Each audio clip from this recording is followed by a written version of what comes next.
नमस्कार दोस्तों, मैं आप लोगों का दोस्त लाल जी आज फिर एक छोटी सी नई कहानी आप लोगों के सामने प्रस्तुत कर रहा हूँ। उम्मीद करूँगा कि यह कहानी आप लोगों को ज़रूर अच्छी लगेगी। कहानी अगर आप लोगों को अच्छी लगी तो कृपया करके एक छोटा सा लाइक ज़रूर कीजिएगा। कहानी को स्किप न करके कहानी को पूरी सुनिएगा। कहानी अगर अच्छी लगी तो कहानी पर कमेंट, कहानी को अपने दोस्तों में शेयर और बेल आइकन को प्रेस कर दीजिएगा ताकि मैं जब भी कोई नया वीडियो अपलोड करूं तो उसका नोटिफिकेशन आप लोगों के मोबाइल तक जल्द से जल्द पहुंच जाए और आप लोग वीडियो को जल्द से जल्द देख पाएँ। लगे हाँ तो मेरे चैनल को भी सब्सक्राइब करके मुझे सपोर्ट कीजिएगा।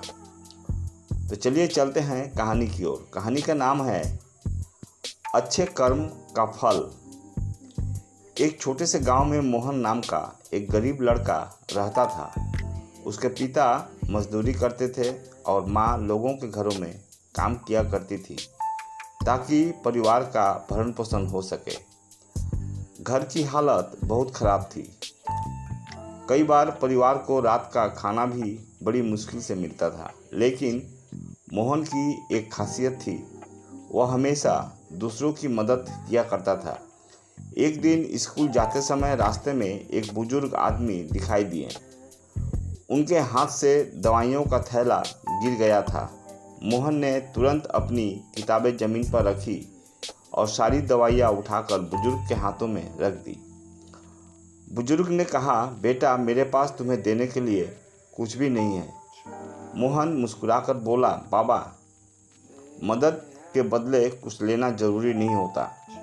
कुछ दिनों बाद सड़क के किनारे एक पर्स मिला। उसमें बहुत सारे रुपए और कुछ ज़रूरी कागजात थे।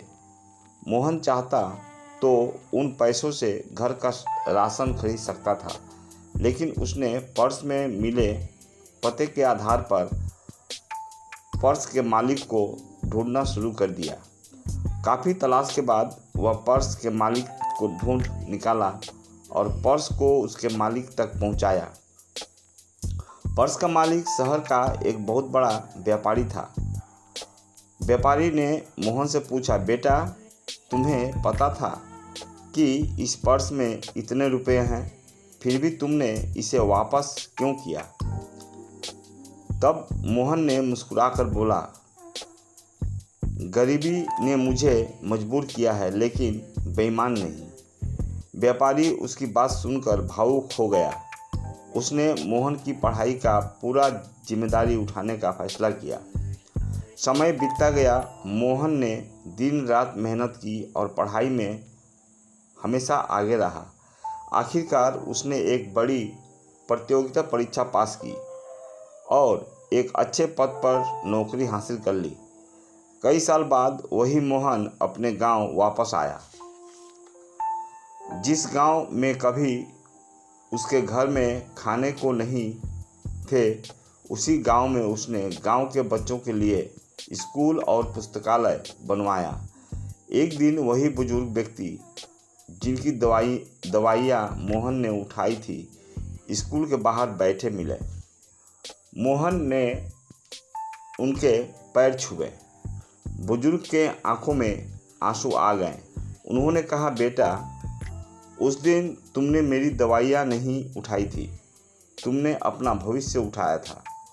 मोहन मुस्कुराया और बोला, अच्छे कर्म कभी व्यर्थ नहीं जाते। उसका फल हमें कब और किस रूप में मिलता है हमें पता भी नहीं चलता, लेकिन मिलता ज़रूर है। इस कहानी से हमें यही सीख मिलती है कि पैसा, पद और सफलता इंसान की असली पहचान नहीं होती। इंसान की असली पहचान उसके कर्म से होता है। इसलिए हालत चाहे कितनी भी मुश्किल क्यों ना हो, अच्छे कर्म करना मत छोड़िए, क्योंकि कर्म का हिसाब जरूर होता है। आज किसी के लिए अच्छा करोगे तो कल अच्छाई किसी न किसी रूप में आपके पास जरूर लौट कर आएगी। इतना कहकर मैं इस कहानी को यहीं विराम देता हूँ। मिलते हैं आप लोगों के साथ अगली कहानी में। तब तक आप लोग स्वस्थ रहें, मस्त रहें और हमेशा हमारे साथ रहें। जय हिंद, जय भारत, वंदे मातरम।